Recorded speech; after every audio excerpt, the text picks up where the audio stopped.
this edition of Sightings, ufologists believe they were described in the Bible. But then they did not call them UFOs, the so-called ancient gods, and today we call them aliens. Have extraterrestrials returned to the Holy Land? Welcome to Sightings. I'm Tim White. Enter a new location in the annals of UFO hotspots, the Holy Land. Since 1989, UFOs, crop circles, and alien beings have been sighted over Israel by a chief of police, law enforcement and military personnel, and civilians. The first-hand accounts, as told to our Sightings investigative team in Israel, bear an uncanny resemblance to encounters here, half a world away. For decades, ufologists have postulated that many biblical passages and ancient inscriptions may have been the ancient world's way of documenting UFO sightings and extraterrestrial contact. And now, those same researchers claim that there is new and compelling evidence that UFO encounters in the Holy Land are not just ancient history. People who have been studying UFOs seriously have reached the consensus that the angels of the Bible are returning, and these are the aliens of Israel today. The most recent UFO flap is occurring here, in a quiet rural area near the coast of Israel. In March 1993, strange things began to happen in a little town called Kadima. The strange things that Israeli ufologist Doron Rotem has documented have a familiar ring to American ufologists. Between March of 1993 and June of 1993, there were at least 5 visitations in Israel. The first publicized landing was at Tziporet Carmel's backyard. It was just amazing. And I looked at that site and I thought to myself, what could this be? The last thing Tziporet Carmel thought was that her home's backyard had been the site of a UFO visitation. It was not until 4 other women came forward, women who did not know each other and had not heard each other's stories, that Tziporet realized that she was part of Israel's greatest modern-day UFO encounter. These are not women who have any ulterior motive whatsoever. They have nothing to gain by it. It was a Saturday morning. I woke up very early. I looked at the alarm clock, and it was 6:30 in the morning. I was asleep and woke up very early Saturday morning. I heard a loud bang. I was afraid to go downstairs and check it out. I preferred to wait until daylight. It was 3 o'clock Saturday morning. I woke up with the noise of my dog barking. I went to the door near the window. Inside the house it was dark, but outside it was light. I opened the curtains and I saw a big giant image staring at me. His face was more oval-shaped. His eyes were shiny like a stoplight, glittering. His nose was very small like a dot. I tried to get to him. Instinctively, I raised my hand to push him away, but it was like pushing against a wall. And all around, there were as if flickering lights. He didn't say anything to me, but I heard a voice in my head. It was like telepathy. And the voice said, "Go away. I could smash you like a little dog. Go back to your husband." And I got, so to speak, an answer in my head, in English, that this is the way it should be. Before I could move, he disappeared. We have 5 women who don't know each other describing the same bald-headed giants. They could have described little ones, green ones, red ones, humanoid ones. They had infinite possibilities of descriptions. They all described the same 7-foot, bald, round-headed creature. And all 5 women found crop circles outside their homes within a few days of their experiences. More than 59 crop circles of UFO landings were made between March and June 1993. Why? I don't know. Around the circles was plenty of weed. I went there in the rainy season still, and there was plenty of vegetation, but in the circles themselves there wasn't. There was just scraggly brown weeds. The grass became, within a day, completely dry. It was before high as this grass all around, became completely dry, and eventually, after 2 or 3 days, lay down just like the way it's here. And researchers discovered strange materials clinging to the dried crops. There were strange red stains all over, and little pieces of unknown material that now we know it was a silicon. This is it. It's very light, it's very thin, and it's bright and glowing. We send it to the National Geological Lab, to Dr. Henry Foner, who tested it. According to Dr. Foner's testimony, this specific material we are talking about here is a pure 99.8% pure silicon.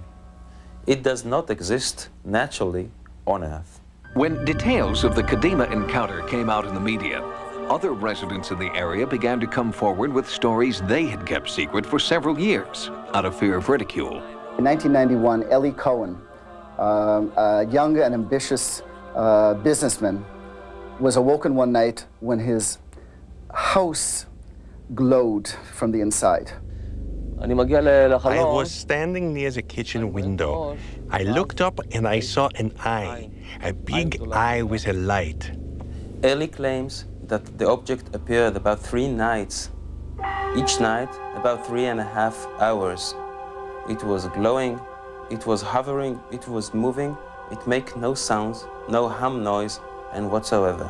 It was very clear that it was a disc.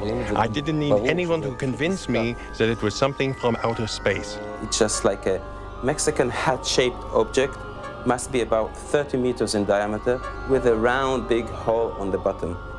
This is not a hoax, this is not a fake, this is a real UFO, and it matches by its size, the size of the landing sites founded in Kadima 3 years later. If extraterrestrials are trying to make contact, why Kadima? And why now? There's a huge radio antenna located in the middle of Kadima. Maybe it's because there's electricity in the antenna, maybe it's villages, I don't know. Electromagnetism generated by the radio towers is similar to the type of energy measured within the crop circles. But the energy here appears to be stronger, causing instant physical effects in some of the women. It was a feeling as if a very strange energy came literally through me and out of me, and then just evaporated. And in January of 1995, the phenomena took a bizarre turn. 800 meters from the Kadima antenna tower lived a farmer called Amos Guetta. We woke up one Saturday morning. We went to feed the chickens, the sheep, and the dog as usual. At 6:30 in the morning when we woke up, it was already too late. All the animals were already dead, except the dog. She opens his eyes and there are no eyeballs. 15 minutes later, the dog dies. She walks to her sheep pen and there are 3 dead sheep. They have been shaved around the cheekbone and have had a hole drilled to the bone itself. No blood was found either. We tried to cut the veins of the sheep. No blood was in it. They were empty of blood. She goes on to the chicken house, where the chickens are literally frozen dead. No panic amongst the chickens. They're not scattered. They're in their roosts, dead. About 40 of them. According to some ufologists in Israel, the significance of these events has not only scientific but also religious importance. Israeli ufology is divided between rationalists and the mystics. The mystics believe that something extremely important is related to the landings. Well, as one who has studied the Bible and to some extent a biblical scholar and a specialist on the ancient languages of the peoples of the ancient Near East, I became interested in the origins of their civilizations, and unintentionally perhaps I stumbled on the fact that ancient civilizations, the people at the time claimed that they were taught, they were given that knowledge by visitors to Earth from a neighboring planet. The difference between the interaction then and now was that then they did not call them UFOs. They knew precisely who was using them, who was flying, the so-called ancient gods. And today we call them aliens and are afraid of them. The pattern of sightings in Israel continues. There have been additional reports of crop circles, UFOs, and cattle mutilations. We'll bring you more from the Middle East on an upcoming edition of Sightings. Next, hot on the tracks of an Israeli UFO. The tracker was amazed to find an 8-kilometer trail. He says he never saw such tracks before.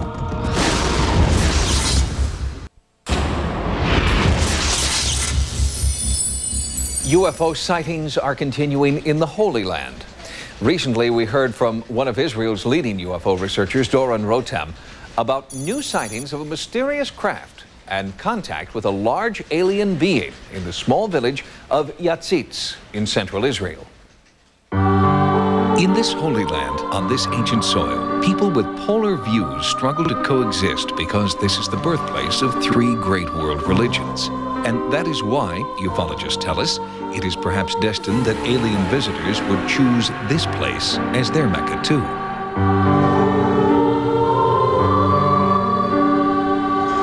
During the spring of 1993, in Kadima, Israel, a small coastal town between Tel Aviv and Haifa, three women, unknown to each other, all reported similar alien visitations.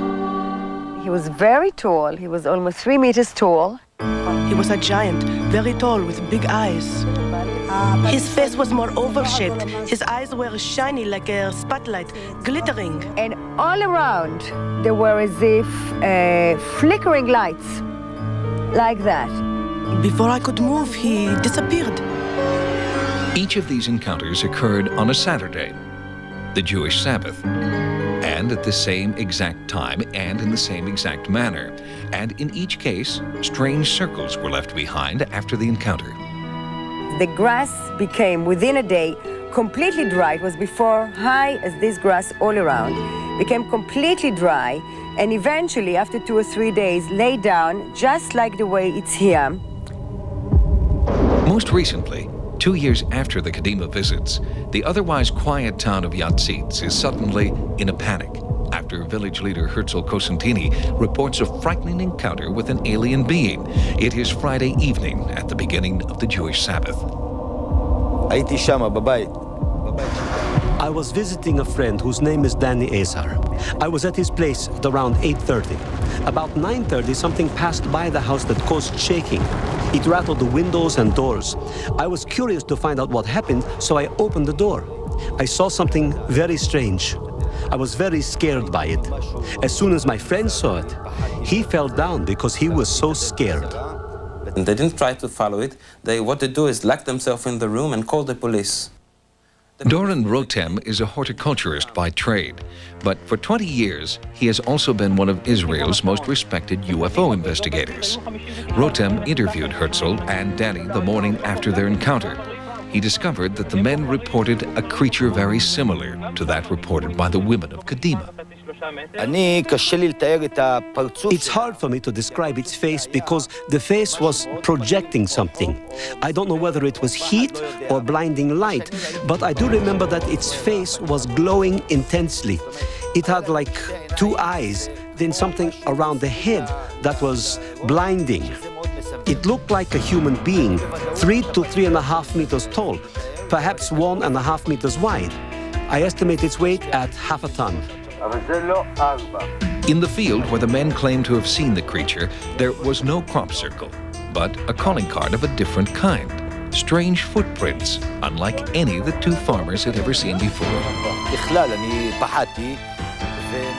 I was scared, and I am not one to get scared at all. I was in the combat unit in the army. I was a driver in the Sinai Desert. But when I saw the footprints here, I got scared. The tracks that were left behind by the strange being Herzl and Danny insist was here have confounded Israeli police and the professional tracker who was called in to analyze the prints. The tracker was amazed to find an 8-kilometer trail to the nearest village. He says he never saw such tracks before. And he claimed that any animal on an 8-kilometer trail would leave at least some feces on the ground, which never was found. By measuring the distance between the unidentifiable footprints, investigators have estimated its stride to be approximately 50 inches, more than twice the length of an average human stride.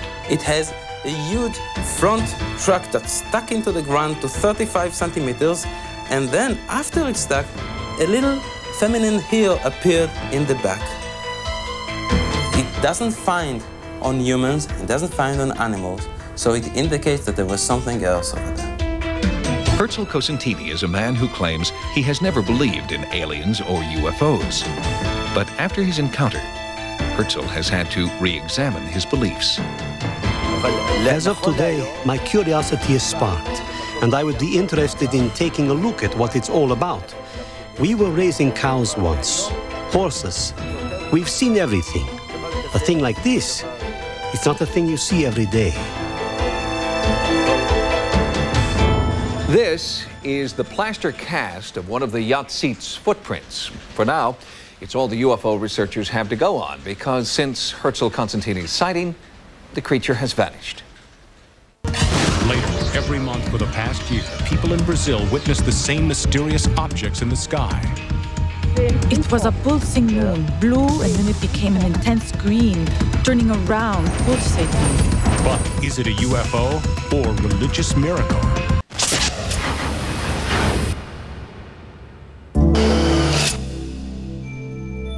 For more than 2 years now, the jungles of northeastern Brazil have played host to throngs of pilgrims, people who travel from all over the world to the small town of Bacharite. Here, at precisely 2 p.m. on the first Saturday of each month, UFOs appear and hover with such regularity that crowds of up to 10,000 people have witnessed the phenomenon. It was a pulsing moon, blue, and then it became an intense green, turning around, pulsating. It's not a hallucination. Those of us who were prepared with still and video cameras verified that there indeed were unidentified disc-shaped flying objects in the sky. That is, flying saucers. Immediately we aimed the still cameras, pointing them in that direction, and we documented the presence of 6 flying saucers. Reginaldo Atayive is head of CPU, one of Brazil's oldest and most respected paranormal research organizations. Since 1994, CPU has gathered an impressive gallery of UFO photographs, as well as collateral data about strange physical effects generated by the monthly visitations. On the first day of October 1994, when we photographed the UFOs, our equipment detected a very strong electromagnetic field. The static in the atmosphere increased to a frightening level, and it made the hair of those 6,000 people stand on end. At the same time that CPU was studying the UFOs from a scientific point of view, word spread throughout Brazil that what was happening in Bacharite was a religious miracle, a modern-day appearance of the Virgin Mary. I don't understand anything about ufology.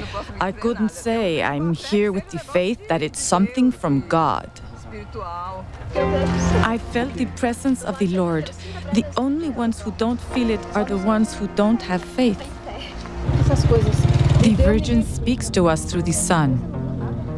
Some scholars have compared UFO apparitions to apparitions of angels and saints and the Virgin Mary. John Saliba is a professor of religious studies at the University of Detroit. He has written several papers on the various religious interpretations of the UFO phenomenon. They come to warn us of disaster. They come to give us spiritual advice. They come to help us in our struggles here on earth. And since they are, of course, superior to us, immensely superior to us, they have a lot to teach us. The religious overtones of the Bacharite sightings have also caught the attention of South America's leading UFO researcher and author, Irene Gronke. The sightings are remarkably similar to ones Gronke investigated more than 20 years ago in southern Brazil.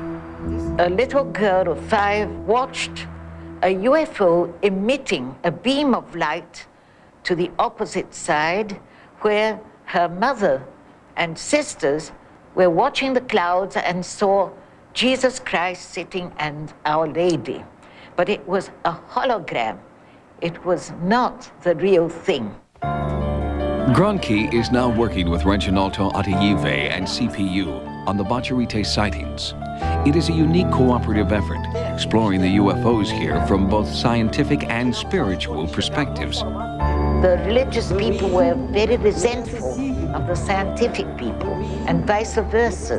The society I direct, which is CISNY, we study the two sides, and we are more prone to accept scientists together with mysticism.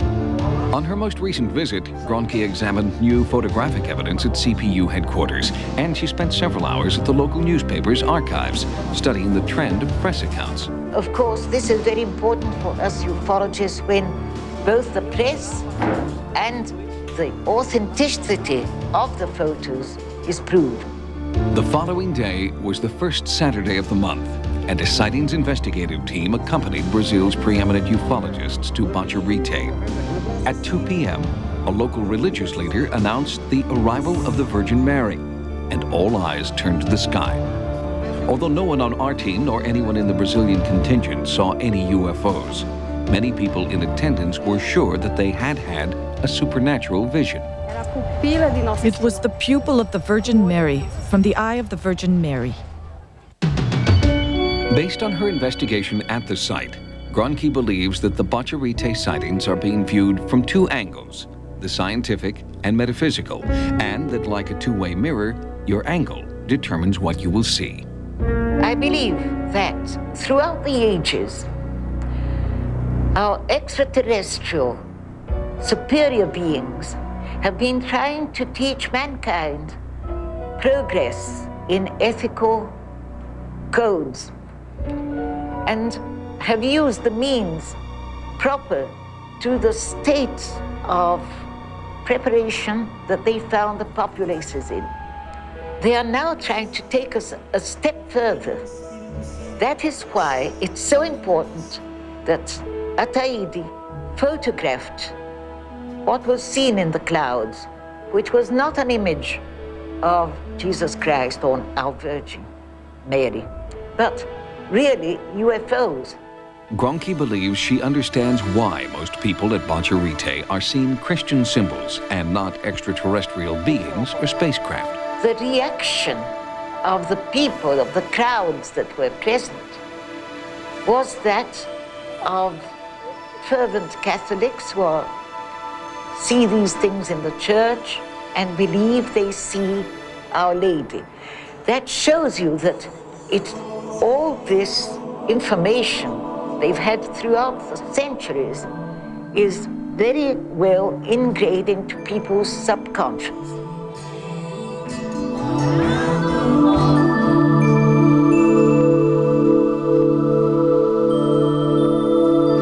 Nearly 81, Irene Gronke hopes that she will live long enough to fulfill a childhood dream that haunts her to this day, to make contact with the extraterrestrials who've hovered so close, but so far have chosen not to land.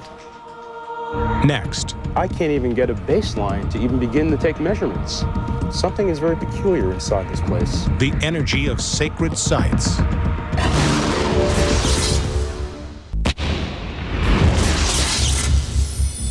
There are places around the world that have a strange, unearthly attraction. Stonehenge, the Great Pyramid at Giza, the Nazca Lines in Peru. And right here in the United States, there are also places, perhaps not as well known, where generation after generation return to make a spiritual connection with something beyond reason. On this edition of Sightings, last summer, the kids who attend this grade school all claim they encountered an alien. Why would 62 children lie? They started an international controversy with their story of extraterrestrial contact at a remote African school. I have seen what I've seen.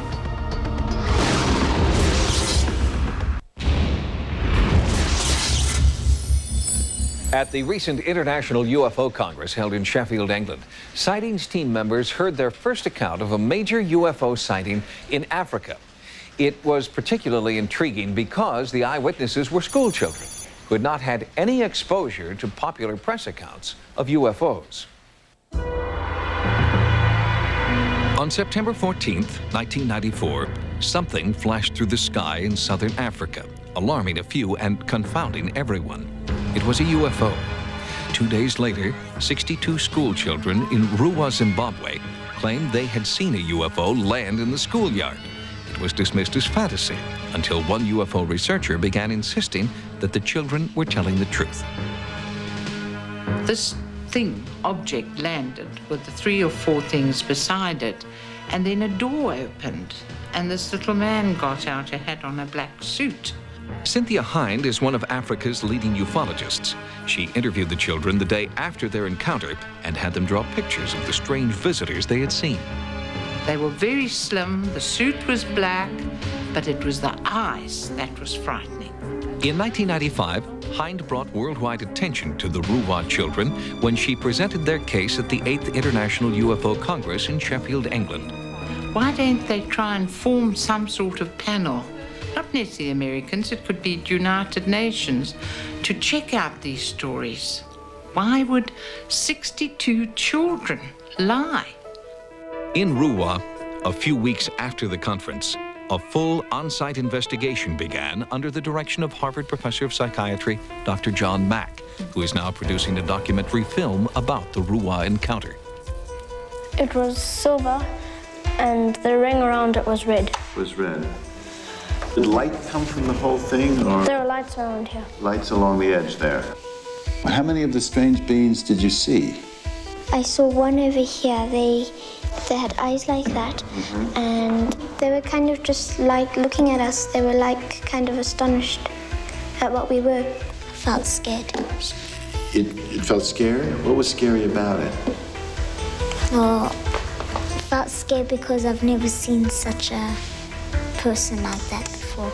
They experienced very powerful encounters with these beings and were left with the rather disturbing fact that this seems to be what it is, and it seems to have no other psychiatric explanation.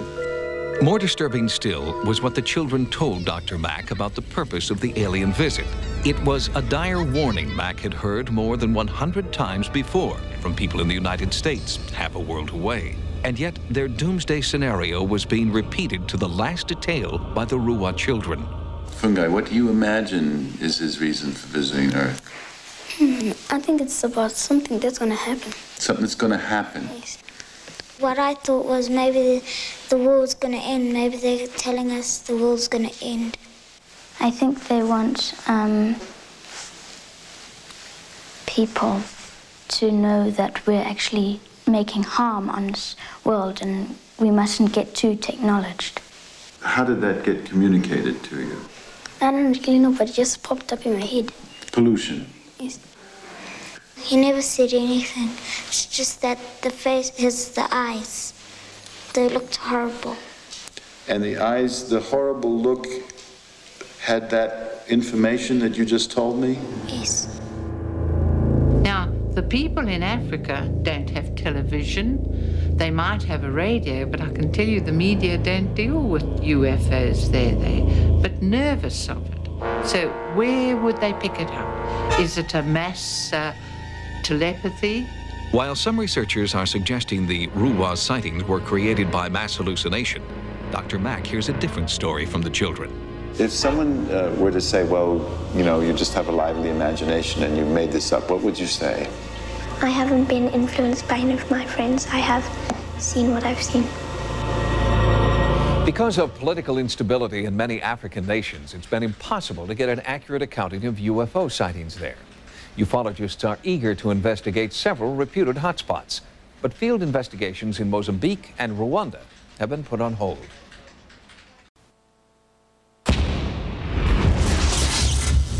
On this edition of Sightings,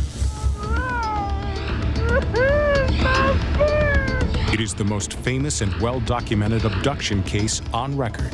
If I hadn't seen some of this stuff with my own eyes, there's no way I would have believed any of it. Now, for the first time, the shocking true story told by the actual victims of an alien intruder. Welcome to Sightings. I'm Tim White. In his bestseller, Intruders, Bud Hopkins chronicled the lives of one Indiana family who were being victimized by what they believed were extraterrestrial invaders. The book used pseudonyms, and when a movie was made about the beleaguered family, actors portrayed them.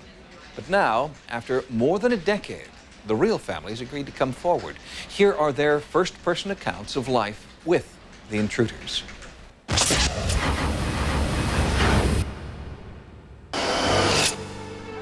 On a warm Indian summer evening, on the porch of their Indianapolis home, the Whites share a family meal. A passerby might mistake them for a typical Midwestern family, unless, of course, they'd read this book, detailing the Whites' personal history of alien abduction. There was more evidence supporting this abduction than any in so far investigated in the history of the science of the comparative study of abduction, the abduction phenomenon. This is the first case that let us understand the aliens' purpose. The family's incredible story first came to Bud Hopkins' attention in 1983. The Whites' middle daughter, Debbie, wrote Hopkins a letter explaining her fear and frustration and included these photographs of strange burn marks which were appearing in the Whites' backyard. The grass looked like it had been compacted. There was no grass alive on it. That in itself really ticked me off because I thought my yard was nice. It was one day nice, next day no. There it is, and it stayed like it for almost 5 years. Hopkins had received many letters from self-proclaimed abductees, but none had the wealth of experience and the mysterious physical evidence present in the White case. This is what happened to that nice, rich, loamy, black-brown soil that the backyard in Indiana had. It was turned sort of gray and hard as a rock. So we don't know what it is that caused this effect, but it has turned up in numerous other UFO landing cases in other parts of the world. When I got out there, and when I learned through a few phone calls, the neighbors had witnessed certain manifestations that very night. There was this tremendous noise coming from Debbie's yard and this huge flash of light coming through the trees, and all the electricity went out. So we had a lot of people who could say, no, this is not something that went on in some young woman's head. This is something that went on outside the house, the backyard. During that UFO encounter, Debbie had a period of missing time she could not account for. But under hypnosis, the pieces of the puzzle began to fall into place. We proceeded to do a hypnotic regression, and the story began to slowly unfold of what had happened in the period of time she couldn't recall. Things started coming out of me. Memories started coming back from all over the place. It was like it's a floodgate opened up. During that session, Debbie recalled the terrifying events that preceded the mysterious burn marks on the lawn. Night that changed my life forever. I happened to see a really strange light coming out of the pump house that's next to the swimming pool out back. I was thinking of prowlers, you know. And by the time I got back there in just maybe 5 minutes, it was gone. When the lights disappeared, Debbie asked her mother to babysit while Debbie went over to a girlfriend's house. Later that night, from the doorway, Debbie's mother began to see the lights as well. As I looked out the window on the bird feeder, I seen a light that was about the size of a basketball. And I got on the phone and I called Debbie because I was here with the two little ones by myself. So I hung up the phone. I said, I got to go home. There's something going on. She come in the back door and she said, where's Dad's shotgun? And Debbie picked up the gun, went out in the back, and I watched her out the back door, and she came to the pump house and she opened the door. I don't remember seeing a darn thing. Found my dog hiding under my dad's truck out back and tried with all my might to get her out from under the truck, and she would not come. She was screaming and squealing, and I grabbed her paws and tried to drag her, and she wouldn't come. When Debbie walked back toward the house, she saw a ball of light inside the garage. Her mother was standing, frozen, at the screen door. Sometimes when a person is being abducted, the other people are switched off, as we call it. They're sort of in a state of suspended animation. All of a sudden, I feel like my whole body is on fire. Every inch of my skin is burning. And I realized I couldn't move. And I also could hardly see. It was like I'd been attacked by a mob of tourists with cameras flashing me in the eyes. Then I could see this movement in the yard in front of me, and there were 6 small people. I could see these big black eyes. Ooh, and I got the shivers, you know? And I'm thinking, no, this can't be. Then I can move again.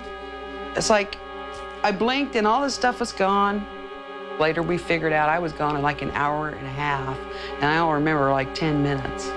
For months after the incident, Debbie suffered from fatigue, headache, and flu-like symptoms. The family dog died soon after the encounter from what the vet described as an illness resembling radiation poisoning. When Bud Hopkins met the family later, he administered psychological and physical tests and determined that the Whites were of sound mind and body. He then began his 3-year study of their abduction experiences. It would seem that the mother had had childhood abduction experiences, and that Debbie's sister had also had experiences as a child. This is what the hypnotic sessions revealed. Of course, her mother having this very deep scoop mark in the front of her leg, more or less in exactly the same place that Debbie's is. So there was a lot of reason to believe that the family was associated with an abduction. Debbie's older sister, Kathy, recalled an extraordinary UFO encounter she had as a teenager in 1965. My mom had me take her to a church function. It was approximately 4:30. I was driving home, and the next thing I remembered consciously, I was not on the road. I was sitting behind a church, looking up at the sky at this huge UFO that was over my car. And then just instantly, it just went so fast, in a blink of an eye, it was gone. It was dark, it was just pitch black outside. And it was time for me to go back and get my mom, which would have made it approximately 11:30. So from sometime between 5 and 11:30, what seemed to be just a couple of minutes to me, that much time had lapsed. Under hypnosis, Kathy was able to fill in that missing time in horrifying and graphic detail. I remember being on a table. The entity I remember is very, very tall. The face was exactly like a praying mantis, and it moved its head in very jerky-like manner. And I'm pretty sure, just in my own heart, that that's not the first time in 1965. I think it was very upsetting to her what she was re-experiencing under hypnosis, and decided that was it, no more. But Debbie continued to probe her abduction experiences, recalling events from childhood, and soon a pattern of experience developed that she believes explains why she was forced to endure painful and humiliating experimentation. Debbie's bizarre odyssey was only just beginning. Her family searched for a reason why the intruders had chosen them after this. Next, Debbie White's terrifying repressed memory of her alien abduction. I assumed they were telling me I was this child's mother.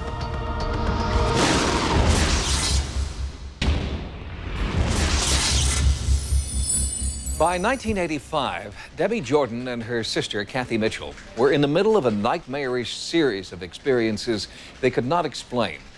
At first, they tried to see the alien intruders as a dream or a hallucination infecting their minds. The possibility that the intruders were real was too difficult to face.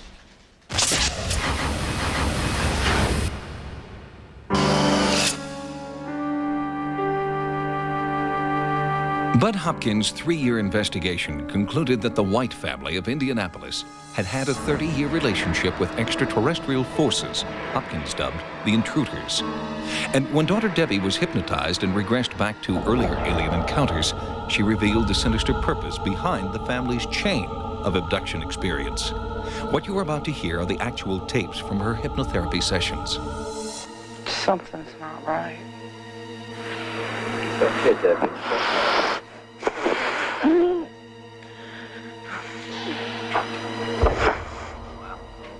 What's happening? Like I was being squashed. Squashed? Whole body? My stomach. I felt as if somebody had taken my insides and just ripped me open inside, and I could feel something pulling out of me, and this little tiny thing that looked like a mouse with no skin on it, like a baby mouse, squirming around in their hand. No! It was not right! Not fair!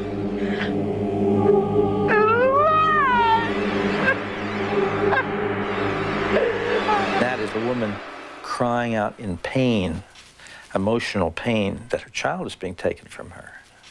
When this came up with Debbie, and she finally said to me that she had been pregnant and that the baby had disappeared, I realized that this was pretty important in this case. This is the first case that let us understand the sexual reproductive purpose, and now we see it as central, as absolutely the focus of the whole thing. It was the first case, but not the last. Hopkins received correspondence from hundreds of other abductees who all told the same story. And Hopkins came to believe that the reason for the abductions was to create hybrids, half human, half alien beings. I remember being in this place. There were several of these gray things in this room, and holding their hands was a very small little person who didn't look like them. She had tufts of white cottony hair sticking out of her head all over, really large eyes, but human, blue. When I thought, oh, I'd love to hug you, and she got this panic look on her face, her eyes got huge, and she darted behind one of them like she was scared to death of me, and I felt real sad. I asked if I could take her home with me, and he told me no, she couldn't survive with me. I assumed they were telling me that I was this child's mother. In 1993, Debbie had a hysterectomy, and immediately after the operation, her abduction experiences ended abruptly. But her two children, now grown, continue to have experiences of their own, and Debbie's new husband, Dave, recently discovered a new scoop mark on his shin. That was another very important discovery that I made in that case, which of course accompanies this idea of some kind of genetic experimentation, because you're going to be doing that sort of thing across generations. The theories about why a hybrid race is being created are all over the map, but they tend to run to the idea that the aliens have reached some kind of evolutionary dead end and need to revivify their own species. Debbie and her sister Kathy recently collaborated on a book detailing their very personal encounters. For both of them, choosing to make their experiences public was a difficult decision. I just felt like it's time. Maybe it's just time to just do this and get it out in the open. And so right at the very last minute, the publisher called me and wanted to know if I would use my real name. I said, well, sure. I have to use my real face. Might as well use my real name. Coming forward and revealing their true identities has not been without a price. Although the White family is committed to the reality of alien abduction, not everyone sees their revelations as sincere. Theirs is an incredible tale, beyond scientific proof. I don't expect people to believe any of the stuff that me or any of my family members tell them. Believe me, if I hadn't seen some of this stuff with my own eyes, there's no way I would have believed any of it, you know? All we know is something weird is going on, and it's happening to a lot of people, and people should stop and think twice about it. It could happen to you. Although Debbie Jordan has not felt the presence of an intruder since 1992, she continues to counsel abductees and their families as a member of Bud Hopkins' Intruders Foundation.